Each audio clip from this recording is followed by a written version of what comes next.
नमस्कार साथियों, मैं हूं अनुराग पांडे और आप देख रहे हैं सच बिहार 24x7। अभी हम लोग इमामगंज में बैठे हुए हैं। पूर्व मंडल अध्यक्ष हमारे साथ में हैं, जिसे आप देख भी रहे हैं।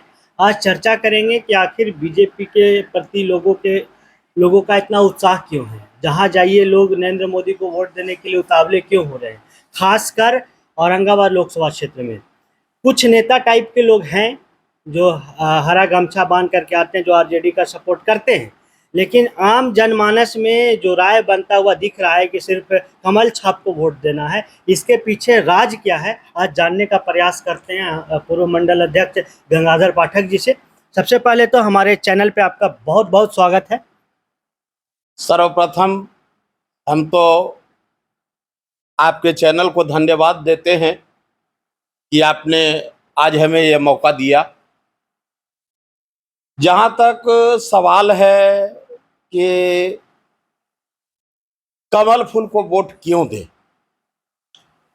पूरे बिहार में, पूरे देश में 48 करोड़ 30 लाख जनधन खाता खुला, जिसमें सिर्फ बिहार में 3 करोड़ 71 लाख जनधन खाता खुला। किसान सम्मान निधि 81 लाख जो है सो बिहार में, 81 लाख सिर्फ बिहार में। उज्ज्वला योजना 9 करोड़ 60 लाख परिवार जो है सो देश में लाभान्वित है, जिसमें 1 करोड़ 21 लाख सिर्फ बिहार में। अन्य योजना 80 करोड़ लोग को दिया जा रहा है, जिसमें 8 करोड़ 1 लाख सिर्फ बिहार में लाभान्वित है। स्वच्छता योजना 11 करोड़ 72 लाख है, जिसमें सिर्फ बिहार में 1 करोड़ 61 लाख परिवार लाभान्वित है। आवास योजना 3 करोड़ 41 लाख परिवार बिहार में सिर्फ लाभान्वित है। बिहार का बजट केंद्र का जो है सो 76% है और बिहार का 24% है। बरौनी में खाद कारखाना को 8400 करोड़ दिए, राष्ट्रीय राजमार्ग पर 1,25,000 करोड़ दिए, रेलवे पर 5100 करोड़ दिए।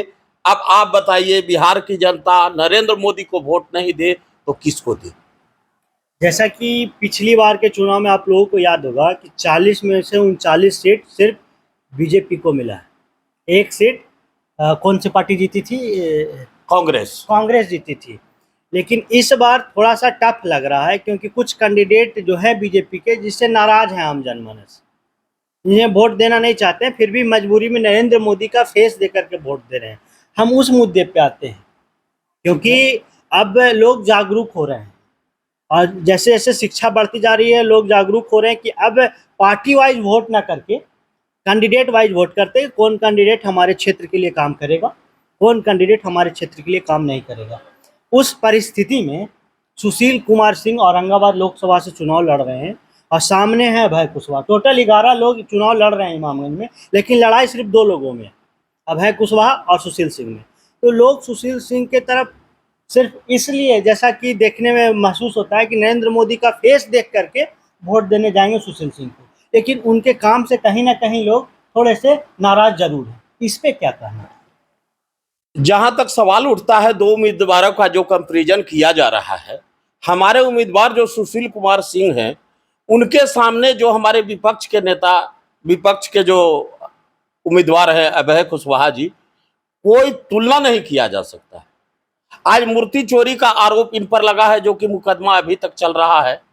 मैं दर्शकों के लिए एक बात क्लियरिफाई करना चाहूँगा कि मूर्ति चोरी का आरोप डेल्हा थाना में लगा है। अभी तक केस और जांच दोनों जारी है। हाँ, जो केस चल रहा है, अब सत्य क्या है ये तो न्यायालय पर निर्भर करता है, लेकिन आरोप लगा है। हमारे उम्मीदवार पर आज तक किसी तरह का, इस तरह का कोई आरोप नहीं है। हमारे उम्मीदवार बिल्कुल आम जनता के बीच में रहने वाले हैं। लोकसभा बहुत बड़ा क्षेत्र होता है, हर जनता को लगता है कि हमारे उम्मीदवार हमारे घर आते, हमारे हर कार्यक्रम में शरीक होते। ये उनका स्वाभाविक है, ये पारिवारिक संबंध के तरह सुशील बाबू से रहे हैं, इसलिए ऐसा लगता है। और जहां तक संभव होता है हमारे उम्मीदवार उन तक पहुंचते भी हैं, लेकिन हर किसी को जो भावना है उसको पूरा करना संभव नहीं हो पाता है। थोड़ा सा हमारे उम्मीदवार के साथ ये मजबूरी भी है। तो कुछ जनता को दिक्कत है कि इमामगंज विधानसभा में काम नहीं हुआ है। काम इस वजह से नहीं हुआ है कि कुछ लोग कहते हैं कि शौचालय नहीं बना, स्कूल का पढ़ाई लिखाई जो चल रहा है उसमें भी वो कभी लेकिन मैं एक बात कहना चाहूँगा कि जब दोनों कैंडिडेट का कंपैरिजन किया जाता है तो कुछ जनता लोगों का कहना है, कुछ नहीं बहुत सारे जनता लोगों के जब घूमते हैं हम लोग तो उन लोग से पता चलता है कि अभय कुशवाहा जी का एक वीडियो वायरल हो रहा था जिसमें बार डांसर के साथ डांस कर रहे थे, इधर उधर हाथ लगा करके पैसा डाल रहे थे, उनके ऊपर मूर्ति चोरी का आरोप है। तो ऐसे नेता को जनता कैसे चुने, जनता कैसे भरोसा करे? जनता के मन में कहीं ना कहीं ये भी सवाल है। लेकिन एक तरफ नाराजगी ये भी है कि हमारे सांसद जो 15 साल से यहाँ पे शासन कर रहे हैं वो आगे कुछ काम नहीं कर रहे हैं। तो दोनों में कहीं ना कहीं कुछ ना कुछ नाराजगी जनता को है, लेकिन वोट किसे देना है? जनता को लगता है कि नरेंद्र मोदी कम से कम प्रधानमंत्री तो रहेंगे, प्रधानमंत्री का जो काम है देश को आगे बढ़ाना काम है, कम से कम देश तो आगे बढ़ेगा, इस वजह से सुशील सिंह को वोट देंगे। तो कहीं ना कहीं ये तो मजबूरी दिख रही है। नहीं, मजबूरी नहीं है, हमारे उम्मीदवार का काम भी है। आप देख लीजिए इमामगंज में सलैया में ताराबारा बांध, वो आम किसान से जुड़ा हुआ काम, उसमें ताराबारा बांध में काम हुआ, राज बांध में काम हुआ, एमपी फंड का 100% जमीन पर काम हुआ है। सलैया में चले जाइए, सेवती में काम हुआ, इमामगंज में आ जाइए, इमामगंज में काम हुआ, चुआबार में काम हुआ, आपको रानीगंज में काम हुआ, आप चले जाइए डुमरिया में, कहिए तो आपको योजना का सारा लिस्ट में दे सकता हूं कि हमारे सुशील बाबू के द्वारा क्या क्या किया गया। हम पूरे विधानसभा में और सारे पीछे भी सांसद रहे हैं, लेकिन उनके अपेक्षा में अगर सुशील बाबू कम किए हैं तब हम पर दोष लगाया जा सकता। कुल मिला के कहना यह है कि 100 रुपया में अगर कोई 90 रुपया चोरी करता, 10 रुपया काम करता था, उसके जगह पे अब कोई आया है जो 80 रुपया चोरी करके 20 रुपया काम करता है, तो 20 रुपया वाला ज़्यादा ईमानदार है। नहीं, हमारे यहाँ तो बिल्कुल 100% काम हो रहा है ना। जो हमारे क्षेत्र का हिस्सा बनता है उससे ज्यादा फंड हमको मिलती है। तो जनता लोगों का कहना है कि डिग्री कॉलेज के बारे में कभी मांग नहीं उठाए सांसद महोदय। नहीं, डिग्री कॉलेज आने के बाद, इस चुनाव के बाद हम लोग इसको रखेंगे और डिग्री कॉलेज भी इमामगंज में बनेगा, डिग्री कॉलेज का भी काम होगा। ये चुनावी वादा तो नहीं रह जाएगा कि बाद में फिर पता चला कि अभी वोट दे दी जनता, बाद में सुशील सिंह नजर ही नहीं आए, गायब हो जाए, फिर उनका भी पोस्टर बैनर लगना शुरू हो जाए, लापता सुशील सिंह। ऐसा कभी नहीं होगा। ये नरेंद्र मोदी की गारंटी है, नरेंद्र मोदी की सरकार है और इस सरकार में जो कहा जाता है वो किया जाता है। आप देख लीजिए, कुछ लोग रेलवे के बारे में मामला उठा रहे थे, आप लोग के संज्ञान में होगा कि हमारे सांसद जब भी मौका मिला है संसद में इन्होंने उठाया है इमामगंज रेलवे के बारे में। आप लोग के पास डॉक्यूमेंट मौजूद है, आप लोग जब आप ये बात बोल रहे हैं तो जिनको डाउट है इस बारे में कि सुशील कुमार सिंह ने सांसद में रेलवे का मांग नहीं उठाया, उनके लिए एक साइड में हम लोग का जब वीडियो चल रहा होगा तो साइड में नीचे वीडियो कहीं पे हम लोग पेस्ट कर दें कि सुशील कुमार सिंह सांसद में क्या बोले हैं रेलवे के लिए। हम आपको भेज देंगे, बिल्कुल भेज देंगे। अब आते हैं रोजगार के मुद्दे पे, आ जाइए। तो रोजगार में क्या किया आपकी सरकार? हमारी सरकार क्या की, अभी अभी हमारे यहाँ 6 लेन जो है सो बन रहा है। अब आप ही बताइए 6 लेन जब बन रहा है तो उसमें कितने लोग लाभान्वित होंगे और कितना रोजगार उसमें मिला होगा। रोजगार के बारे में अगर आते हैं तो हम आपको बताते हैं।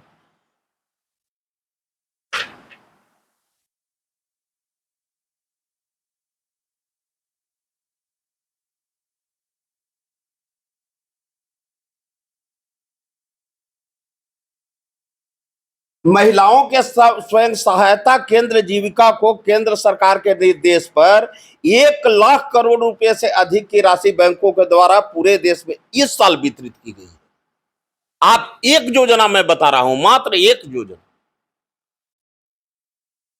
इसके अलावे हमारे देश में जितने, जैसे देख लीजिए एयरपोर्ट कितना था पूरे देश में, उनको आइडिया तो नहीं है अभी तक का। देश में एयरपोर्ट की संख्या बढ़ा, आईआईएम का दायरा बढ़ा। आप देख लीजिए, आपको मैं बताता हूं, आरा मोहनिया पटना बक्सर 4 लेन कोइलवर पुल, जेपी सेतु के समानांतर 4 लेन सड़क पुल, मुंगेर खगड़िया मोकामा सिमरिया रेल एवं सड़क पुल, भागलपुर नवगछिया 4 लेन पुल, बीरपुर से बीहपुर मेगा ब्रिज एवं सड़क, दानापुर बिहटा एलिवेटेड रोड, साहेबगंज से कटिहार 6 लेन ब्रिज सड़क निर्माण, बनारस कोलकाता 6 लेन, आमद से बीरपुर 6 लेन, डोभी पटना 4 लेन। इतनी योजना चल रही है, क्या इसमें रोजगार उपार्जित नहीं हुआ? रोजगार उपार्जित हुआ, लेकिन अभी भी जो अभी एक रिसर्च सामने आया है कि भारत में सबसे ज़्यादा बेरोजगारों की संख्या है। इसको भी आप जुटला तो नहीं सकते हैं ना। बिल्कुल, बिहार में बेरोजगारी की समस्या है और हमारी सरकार निरंतर प्रयासरत है कि बेरोजगारी को दूर किया जाए। कि नीतीश कुमार का क्या कहना है कि नीतीश कुमार कह रहे हैं कि जो 10 लाख या 5 लाख रोजगार बांटने का जो तेजस्वी यादव ढिंढोरा पीटते हुए अभी आए हुए थे तेजस्वी यादव इमामगंज में, तो उन्होंने कहा कि 5 लाख जो हमने रोजगार दिया है 17 महीना में, अगर 17 साल जो बिहार में शासन की नीतीश कुमार और बीजेपी एनडीए का सरकार, वो 2 लाख भी रोजगार नहीं दे पाई। और नीतीश कुमार का जब यहाँ पे प्रोग्राम था, नीतीश कुमार ने कहा कि सब तो हम ही किए हैं, हम बुला तो लिए थे लेकिन गड़बड़ कर लगा तो हटा दिए। तो इसका क्या विश्लेषण है आपके अनुसार? हम आपको बता रहे हैं, नीतीश कुमार जी ने तो बिल्कुल आकर साफ कर दिए कि सच्चाई क्या है। 17 महीने में इन्होंने कहा कि इसे हम रोजगार दे दिया। क्या मुख्यमंत्री गौण थे? अरे, एनडीए के समय में जो योजना बनी थी उसके आधार पर ये रोजगार बांटे। तो कहीं ना कहीं आप लोग भी तो वही करते हैं, जैसे यूपी का मैं नाम लेता हूँ, वहाँ कुछ एक्सप्रेसवे अखिलेश यादव के टाइम में शिलान्यास हुआ, जिसका ओपनिंग सेरेमनी नरेंद्र मोदी जी के द्वारा करवा, तो क्रेडिट तो कहीं ना कहीं आप भी ले लेते हैं। अब बताते हैं, हम बता रहे हैं कि इनके समय में योजना बनती है और योजना धरातल पर आती नहीं है, और हमारे समय में जो योजना बनी वो धरातल पर आई। श्रेय किसको जाना चाहिए? जो धरातल पर लेके आएगा उसको ही श्रेय मिलेगा, लेकिन इस बार तो धरातल पर तेजस्वी यादव जी लेकर के आए। नहीं, तेजस्वी यादव जी नहीं लाए। अगर तेजस्वी यादव जी लाए होते, अगर बहुत अच्छा काम कर रहे होते, तो नीतीश जी उनके साथ होते, ना कि मेरे साथ आते। तो कहीं ना कहीं न कहीं कहीं उन लोग का कहना है कि ईडी सीबीआई का डर दिखा करके नीतीश कुमार को अपने तरफ मिला लिए। ऐसा नहीं है, ये सिर्फ कह देने से काम नहीं चलेगा। इसलिए कि न्यायपालिका पर तो विश्वास करना ही होगा। हमारे देश की न्यायपालिका बहुत मजबूत है और उस पर बिल्कुल अटूट विश्वास लोग को रखना चाहिए। अगर ऐसे ऐसे लोग न्यायपालिका पर अगर भरोसा नहीं रखेंगे तो ये तो देश का दुर्भाग्य है। अब आते हैं नौकरी के बदले जमीन, जो आरोप लग रहा है तेजस्वी यादव पे, उस पे सही में ऐसा कुछ है या फिर जानबूझ के चुनाव में कुछ फायदा उठाने के लिए आरोप लगा रही है बीजेपी? बीजेपी आरोप नहीं लगाती है, बीजेपी मामला को उठाया है। ईडी सीबीआई जांच कर रही है, जो जांच में आया है न्यायालय उसको देख रहा है। ईडी सीबीआई के सिर्फ कह देने से कोई दोषी नहीं हो जाता। अच्छा, अब आते हैं हम लोग अपने मुद्दे पे आते हैं, ये खासकर औरंगाबाद लोकसभा क्षेत्र पे आते हैं। हम आपके सामने अभय कुशवाहा जी हैं, उनका भी कहीं ना कहीं खासकर इमामगंज में लोग सपोर्ट कर रहे हैं। और अभी जैसे नरेंद्र मोदी को करते देखते थे हम लोग कि जब भीड़ इकट्ठा जनता को संबोधन कर रहे हैं तो भीड़ में जाकर के अभिवादन करना, जनता से मिलना, ठीक उसी प्रकार अभय कुशवाहा जी को तेजस्वी यादव के कार्यक्रम में करते हुए देखे कि भीड़ में जाकर के जनता के साथ मिलना, तो जनता उनको सपोर्ट भी कर रही है। तो कहीं ना कहीं डर सुशील कुमार सिंह को भी है कि शायद इस बार सीट खिसक ना जाए। ऐसा नहीं है, ऐसा नहीं है, ऐसा कुछ लोग को दिखाई दे रहा है। लेकिन मैं आपको बताना चाहता हूं कि अभय कुशवाहा को वोट न करके सुशील कुमार सिंह को वोट जनता क्यों करेगी, उसके बारे में आपको 50 काम आपको बताते हैं। हमारे प्रधानमंत्री नरेंद्र मोदी के द्वारा काम किया गया। 1 नंबर में राम मंदिर, 2 नंबर सीएए, तीसरा नंबर नई शिक्षा नीति, चौथा 370, 3 तलाक, जीएसटी, नोटबंदी, आयुष्मान कार्ड, किसान सम्मान निधि, स्वच्छ भारत मिशन, महिला आरक्षण बिल 33%, दुनिया की 5वीं अर्थशक्ति, केंद्र सरकार की वैकेंसी में ओबीसी का आरक्षण, पहले दलित राष्ट्रपति अब आदिवासी राष्ट्रपति, सशक्त सेना, आधुनिक हथियारों का स्वदेशी बनाना, विरोधी एनजीओ पर लगाम लगाना, स्वदेशी टीकों का फार्मा लीवर पर नकेल, अंतरिक्ष में चंद्रयान सफल योजना, हर राज्य में AIIMS, भ्रष्टाचार मुक्त मंत्रालय, दुनिया में दूसरे नंबर पर मोबाइल मैन्युफैक्चरिंग, 100% रेलवे विद्युतीकरण की ओर अग्रसर, मानव रहित रेल गेटों का खात्मा, semi high speed Vande Bharat ट्रेनों की संख्या 40 से 75 पहुंचाने का इरादा, ट्रेन की पुरानी बोगी को वंदे भारत जैसा बनाना, सभी धामों को हाईवे से जोड़ना, बड़े शहरों को मेट्रो से जोड़ना, ऑनलाइन ट्रांजैक्शन में भारत विश्व में सबसे आगे, पाकिस्तान को विश्व स्तर पर अलग थलग करना, चीन को उनके अपने औकात में रहने को बताना, सरदार पटेल, भगत सिंह जैसे लोगों को सम्मान देना, राफेल को भारत आना, सर्जिकल स्ट्राइक, नया संसद भवन, कौशल विकास योजना, प्रधानमंत्री जीवन ज्योति बीमा, प्रधानमंत्री सुरक्षा बीमा योजना, अटल पेंशन योजना, बेटी बचाओ बेटी पढ़ाओ, 80 नए एयरपोर्ट। ये तो पूरा लिस्ट बना के रखे हैं आप। अभी तो लिस्ट आपको पूरा नहीं हम सुना सकते हैं, गिनती करने लगेंगे तो दिन भर समय लग जाएगा। अब बताइए, जो सरकार इतनी काम कर रही हो, वोट जनता उसको दे या जो आज वादा करता हो उसको दे? लेकिन राम मंदिर, सीए का बात किए तो राम मंदिर से औरंगाबाद लोकसभा क्षेत्र में क्या फायदा है? औरंगाबाद क्षेत्र के लोग, सबसे बड़ी चीज है राम मंदिर से पूरे देश नहीं पूरे विश्व की आस्था जुड़ी हुई। नहीं, आस्था एक अलग चीज है, हाँ, रोजगार एक अलग चीज है। ठीक है। जैसे राम मंदिर बना, हाँ, यूपी में लोग जो अयोध्या के आसपास के क्षेत्रों में हैं, उनकी जीविका चलेगी। जी। वो होटल खोलेंगे, कोई फूल बेचेगा, कोई तरह तरह कारोबार करके वहाँ चलेगा। लेकिन आस्था से अगर हट करके हम देखें, जैसे में आस्था हमारी भी है, आपकी भी है, राम को हम सबको ही मानते हैं, लेकिन जब पेट की बारी आती है तो सिर्फ राम नाम से तो पेट चलेगा नहीं, कहीं ना कहीं कुछ ना कुछ काम और रोजगार चाहिए। उस स्तर पे इमामगंज के जनता के लिए कुछ, जैसे सुशील कुमार सिंह 15 साल से यहाँ पे थे, कुछ एक कारखाना खुल जाता इमामगंज क्षेत्र नहीं, औरंगाबाद लोकसभा क्षेत्र में खुल जाता, कुछ नहीं हो सकता था। जैसे यहाँ पे आप राजबांध के बारे में बता रहे थे, वहाँ पे कुछ सौंदर्यीकरण करके कुछ पार्क वगैरह या फिर बड़ा सा डैम बना कर, तो वहाँ से सौंदर्यीकरण होता तो कहीं ना कहीं कुछ रोजगार उत्पन्न हुआ भी हो सकता था। जैसे आप देखा जाए तो इमामगंज में स्वास्थ्य का हालत देखिए कितना लचर है। अगर सुशील सिंह अपने संसदीय फंड का इस्तेमाल करके कुछ हद तक देखते तो आज इमामगंज का जनसंख्या के अनुसार अभी बड़ा ऑपरेशन यहाँ नहीं हो पाता। बड़ा ऑपरेशन नहीं होने के कारण यहाँ पे बहुत सारे इलीगल हॉस्पिटल खुले हुए हैं, जिनके पास झोला छाप डॉक्टर हैं, ऑपरेशन कर देते हैं, बहुत सी गरीब महिलाएं मर जाती हैं। उस कंडीशन से बचने के लिए अगर संसदीय फंड का उपयोग किया जाता या यूं कहिए कि सदुपयोग किया जाता तो आज इमामगंज बहुत आगे तरक्की किया होता। इमामगंज में स्वास्थ्य व्यवस्था लचर है, उसके लिए सारी व्यवस्था हो रही है। इमामगंज में भी हर तरह की सुविधा उपलब्ध होगा। आने वाले समय में इमामगंज में भी व्यवस्था अच्छा होगा। हमारे जहाँ तक उम्मीदवार की बात है, सुशील बाबू की बात है, तो अपने स्तर से हॉस्पिटल को जितना बन सका है उन्होंने उपलब्ध कराया है। समय समय पर आकर यहाँ के डॉक्टर लोगों से मिल कर करके और उनके तकलीफ को, उनके काम को उन्होंने जानकारी लिया है और उसमें जहाँ तक बना है उन्होंने सहयोग किया है। अब आते हैं कंपैरिजन पे।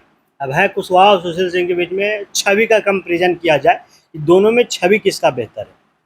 सबसे पहले आप कुछ चीज़ें जान लीजिए सुशील कुमार सिंह के बारे में। अभी तक के कुछ ऐसा अभद्र टिप्पणी करते हुए या फिर अभद्र भाषा का प्रयोग करते हुए, कहीं डांस करते हुए, या कोई चोरी का आरोप लगा दे या किसी का फंसाने का आरोप लगा दे, ऐसा अभी तक कोई आरोप हम लोगों ने पत्रकार होने के नाते नहीं सुना है।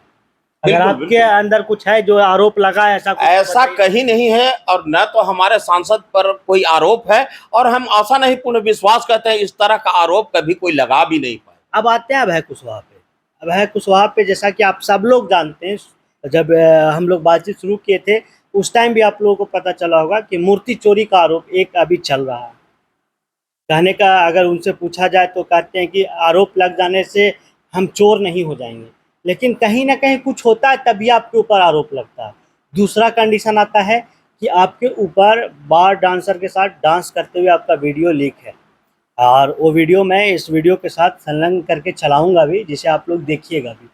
तो उनका छवि जो है थोड़ा सा धूमिल है, और जनता इसलिए भी कहीं ना कहीं पीछे हट जाती है कि आरजेडी के, अभी जेडीयू में थे, जेडीयू में से अचानक में आरजेडी में गया, उन्हें तुरंत टिकट मिल गया, तो कहीं ना कहीं आरजेडी से लोग भयभीत हैं।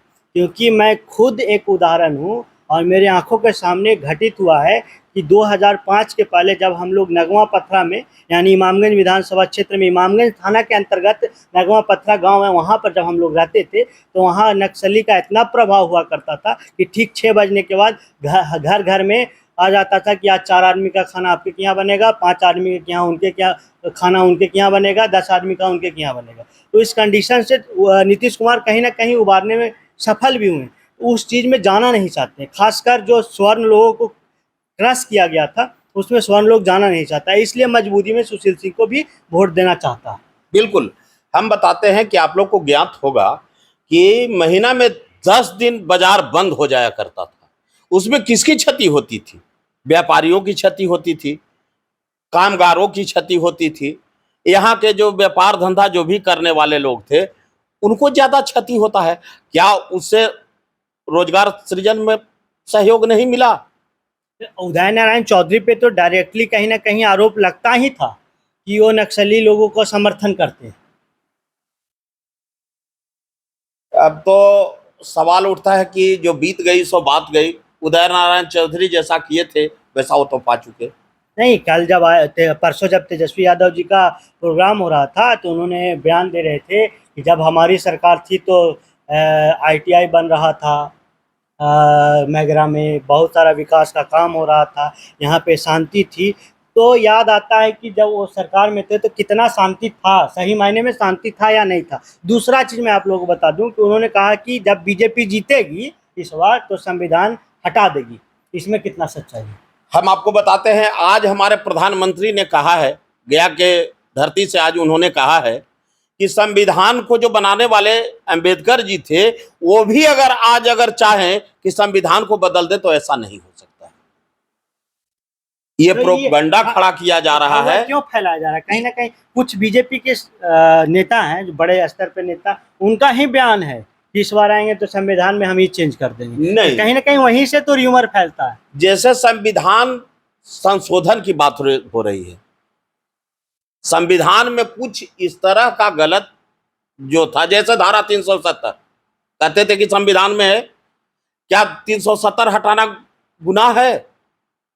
अच्छा, आप जाति जनगणना पे आप लोग के नेता बहुत ज्यादा टिप्पणी करते हैं, ठीक है, तो आप लोग बताइए कि उसके समर्थन में है या फिर विरोध में? जाति जनगणना का तो हमने बिहार में समर्थन किया ना। तो फिर पूरे देश में जाति जनगणना करवाइएगा। ये समय आएगी तो होगा, तो समय आएगी तो होगा। नहीं, बिहार में जाति जनगणना से क्या फायदा होगा वो बताइए हमको। बिहार में जाति जनगणना जो है, जनगणना जो संतुष्ट होना चाहते हैं, जनगणना हमारे यहाँ प्रधानमंत्री 5 तरह की जनगणना किए, जिसको बांटा किसमें? प्रधानमंत्री ने बांटा किसान, नौजवान, महिला, इस तरह से हमारे यहाँ तो विभक्ति कर दिया गया है। 5 गो जाति हमारे प्रधानमंत्री बनाए, छठा जाति तो नहीं बनाए। लेकिन कुछ लोगों का कहना है, जैसे उधर कांग्रेस इंडी गठबंधन की तरफ से कहना होता है कि जितनी जिसकी संख्या उतनी भागीदारी। बिल्कुल, तो इस पे एक की टिप्पणी हमको समझ में आता है कि जैसे रोजगार में भी उन लोग कहते हैं कि अगर हमारा ज़्यादा जनसंख्या है तो उनको ज़्यादा रोजगार मिलना चाहिए, जिसकी जाति की संख्या उतना ज़्यादा रोजगार मिलना चाहिए। तो उस पर मेरा कहना ही है कि अगर जनता भी और जो लोग हैं, जो जाति जनगणना जिनका हुआ, अगर इसका विरोध में आ जाए और वो कहना शुरू करे कि जिसकी जितनी संख्या है वो उतना टैक्स दे। जैसे अगर स्वर्णों का टैक्स जो है स्वर्णों के ऊपर खर्च किया जाए, ओबीसी का जो टैक्स ओबीसी पे खर्च किया जाए, और जो एससी एसटी दलित वर्ग के हैं उनका टैक्स उनके ऊपर खर्च किया जाए। जिसकी जितनी भागीदारी उतना उसके ऊपर खर्च होना चाहिए। हम इसको नहीं मानते हैं। अगर जाति व्यवस्था से बांट दिया जाए, किसी एक कौम का डॉक्टर हो जाए, तो क्या दूसरा जाति के लोग उससे इलाज नहीं कराएंगे? लोग तो कह रहे हैं ना, मांग तो कर रहे हैं, जिसकी जितनी भागीदारी है, जिसकी जितनी संख्या है उतना रोजगार उन लोगों को मिलना चाहिए। वही तो बता रहे हैं कि ऐसा हो सकता है। ये तो देश को बर्बाद करने वाली बात है, ये देश को जोड़ने वाली बात नहीं है, ये देश को तोड़ने वाले लोग बात करते हैं। ऐसा नहीं होना चाहिए। तो कुल मिला के अब लास्ट में एक चीज़ बताइए कि सुशील कुमार सिंह और अभय कुशवाहा के बीच में आपको क्या लगता है, आपके अंतरात्मा क्या लगती है कि इमामगंज में पिछले बार 25 से 30 हज़ार वोट से आगे चले थे सुशील कुमार सिंह, इस बार कितने वोट से इमामगंज से आगे आएंगे? इमामगंज से ही नहीं, इमामगंज से तो सुशील बाबू लीड कर रहे हैं, इसमें कहीं कोई दो मत नहीं है। पूरे लोकसभा में सुशील बाबू सबसे आगे रहेंगे और पिछले बार का रिकॉर्ड भी टूटेगा। तो जैसा कि इन्होंने कहा कि इस बार भी सुशील कुमार सिंह यहाँ से सांसद बन के आएंगे। अभी हमारे साथ बीजेपी के पूर्व मंडल अध्यक्ष गंगाधर पाठक जी थे। इनको सुना आपने कि सुशील कुमार सिंह की कैसी छवि है। मैंने भी आप लोगों को प्रयास किया कि अभय कुशवाहा और सुशील सिंह के बीच में कंपेरिजन हो सके, आखिर दोनों का छवि कैसा है। अब आगे आरजेडी के नेताओं से भी मिलेंगे और अभय कुशवाहा के बारे में जानने का प्रयास करेंगे कि आखिर उनकी छवि कैसे है उनके स्तर से। अभी सुशील सिंह का छवि इनके स्तर से आपने जाना। अब आप लोगों को जब 19 तारीख को वोट करने के लिए जाइएगा तो एक चीज़ ज़रूर देखिएगा कि आपके लिए, आपके समाज के लिए, आपके हित के लिए, आपके आगे आने वाली पीढ़ी के लिए आखिर कौन सबसे ज़्यादा बढ़िया कैंडिडेट हो सकता है और किसे वोट देना चाहिए। जब ये जांच करके आप वोट दीजिएगा तो आपका समाज, आपका विधानसभा क्षेत्र, आपका लोकसभा क्षेत्र आगे बढ़ेगा। आप देख रहे थे सच बिहार 24/7। मैं हूं अनुराग।